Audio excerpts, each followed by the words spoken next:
तो दोस्तों आज हम लोग जिस कंपनी के बारे में बात करने वाले हैं उसका नाम है पीवी फिनटेक। आप देखेंगे कि अपने आईपीओ की लिस्टिंग के बाद इस कंपनी में काफी बड़ी गिरावट आई और ये लगभग 400 वाले लेवल तक भी डाउन आ चुका था 1400 से। फिर उसके बाद इसमें तेजी बननी शुरू हुई। ये तेजी अब लगातार ऊपर बढ़ती हुई अपने लाइफ टाइम हाई का भी ब्रेकआउट कर चुकी है और इन दिनों इसमें वॉल्यूम भी बढ़ता जा रहा है। तो वैसे दोस्तों एक बार ये वापस से अपने पुराने लेवल पर आ चुका है। तो यहाँ हमें क्या करना चाहिए वो जानने से पहले एक बार हम इसकी फंडामेंटल एनालिसिस देख लेते हैं। तो कंपनी का नाम है पीवी फिनटेक लिमिटेड। 1517 रुपए इसका मार्केट प्राइस है और इंट्राडे में 8.58% की क्लोजिंग दी है। मार्केट कैप 69,257 करोड़ का है। स्टॉक भी 1075 का है जो कि बहुत ही खतरनाक है। यहाँ से जितना जल्दी हो सके बचे क्योंकि स्टॉक भी इसका बहुत ही बड़ा, यानी कि 1 रुपए कमाने के लिए इसको 1075 रुपए खर्च करने पड़ रहे हैं। बाकी ROCE की बात करें तो 1.75%, ये भी कुछ खास नहीं है। ROE भी इसका कुछ खास नहीं है। लेकिन आप पिछले 1 साल के हाई लो की बात करें तो 661 का लो था और 1544 का इसने हाई लगाया है। तो अगर हम इसके बिजनेस के बारे में बात करें तो ये कंपनी पॉलिसी बाजार के नाम से इंडिया की largest online platform insurance and lending products वाली कंपनी है और इसके अंदर में पॉलिसी बाजार एंड पैसा बाजार 2 बड़ी कंपनियां काम करती हैं जो कि insurance, credit and other financial products की सर्विसेज प्रोवाइड करते हैं। ये दोस्तों पिछले 1 साल का इसका चार्ट है। पिछले 1 साल के चार्ट पर देखेंगे आप तो बहुत अच्छी तेजी दिखेगी, लेकिन आईपीओ के बाद से देखेंगे तो ये अपने लेवल पर ही भी ट्रेड करता नजर आ रहा है। कंपनी के प्रोज एंड कॉन्स की बात करें तो कंपनी ऑलमोस्ट डेप्ट फ्री है और कंपनी लगातार अच्छे क्वार्टरली रिजल्ट भी देते आ रही है। लेकिन इसके कॉन्स की बात करें तो ये स्टॉक अभी 11.7 टाइम्स बुक वैल्यू पर ट्रेड कर रहा है और कंपनी का जो ROE है, रिटर्न ऑन इक्विटी, वो पिछले 3 सालों में घटा है। इसके पीयर कंपैरिजन की बात करें तो IT सॉफ्टवेयर में ये काम करता है जिसमें आपका ओरेकल फाइनेंस हुआ, KPIT tech, Tata Elxsi, Tata technology services, Ford and science. यानी कि देखा जाए तो ये सही से अपने पीयर ग्रुप्स भी शेयर नहीं कर पा रहा है क्योंकि इसका मेन काम दोस्तों लोन एंड इंश्योरेंस में है।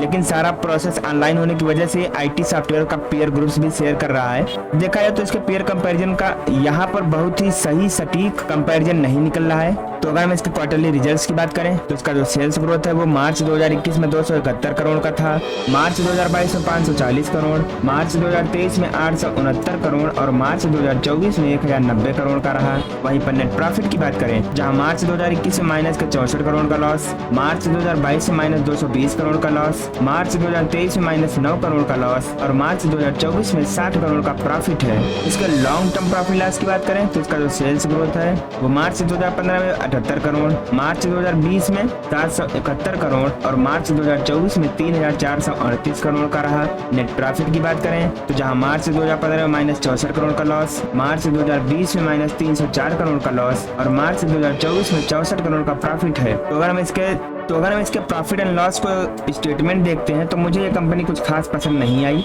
इसके स्टॉक के CAGR की बात करें तो पिछले 1 साल में 118% का रिटर्न दिया है।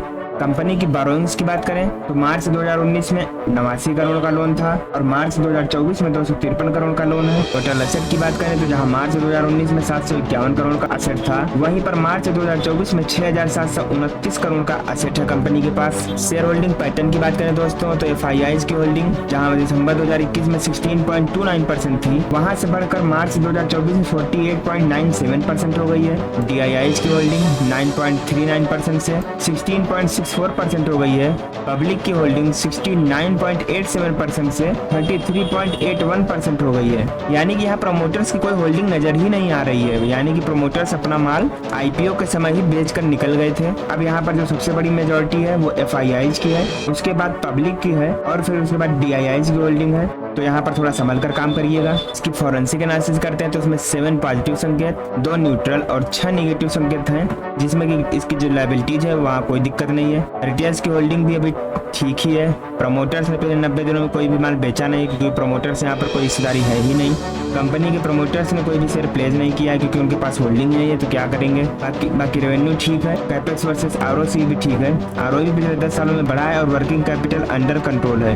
लेकिन इनका जो डेप्ट है वो बहुत ही हाई डेप्ट है। डिप्रिसिएशन का भी इफेक्ट पड़ रहा है प्रॉफिट पर। शेयर प्राइस भी उतना तेजी से नहीं बढ़ पा रहा है, मार्जिन भी इनका वोलेटाइल रहता है और ROCE की जो स्ट्रेंथ है वो भी उतना स्ट्रांग नहीं हो पा रही है।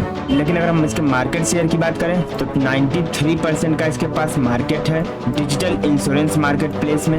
इसके रेवेन्यू की बात करें दोस्तों तो इसका जो प्रोडक्ट है insurance commission 23.4%, marketing and consulting 32.8%, outsourcing services 21.5%, financial product commission 15%, rewards 4.7% and 2.6% others. Segment का ब्रेकअप करें तो insurance, web aggregator services around 84% and 16% others. तो दोस्तों अगर हम इसके चार्ट की वापस से चर्चा करें तो अभी ये अपने पुराने लेवल पर आया है, तो यहाँ से तुरंत एंट्री करने का मेरा कोई सलाह नहीं है। लेकिन हाँ, अगर आपको चार्ट देखकर इसमें इन्वेस्टमेंट करना है तो आप यहाँ पर थोड़ा वेट करिए, एक पुल बैक लगने दीजिए, उसके बाद यहाँ से जब फिर से ब्रेकआउट हो, फिर इस ब्रेकआउट पर आप एंट्री कीजिए और यहाँ पर कम से कम 2000 के लेवल के लिए वेट करिए। और उसके बाद अगर यहाँ से भी ऊपर निकलता है तो फिर वहाँ पर हम फिर से डिस्कस कर लेंगे। लेकिन आपको यहाँ पर स्ट्रिक्टली स्टॉप लॉस भी लगा के चलना होगा।